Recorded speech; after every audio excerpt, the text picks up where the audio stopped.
হিন্দু ভাইদের বাসায় গিয়ে দেখা যায় পূজা করার আলাদা জায়গা আছে, মুসলমানদের বাসায় নামাজের জায়গা খুঁজে পাওয়া যায় না।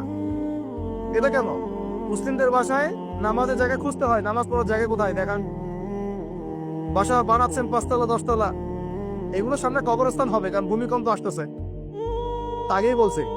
এবং সিরিজ আসবে, সিরিজ সানাওয়াতুজ জালাজিল, জালজালার বছরগুলো আসবে, ওইদিকে আমি পরে আসতেছি।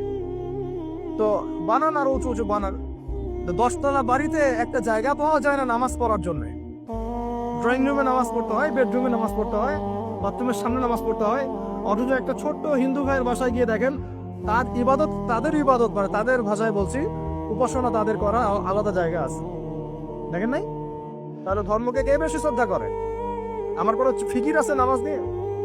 বাড়িতে কাজের বুয়া থাকার জায়গা আছে, নামাজ পড়ার জায়গা।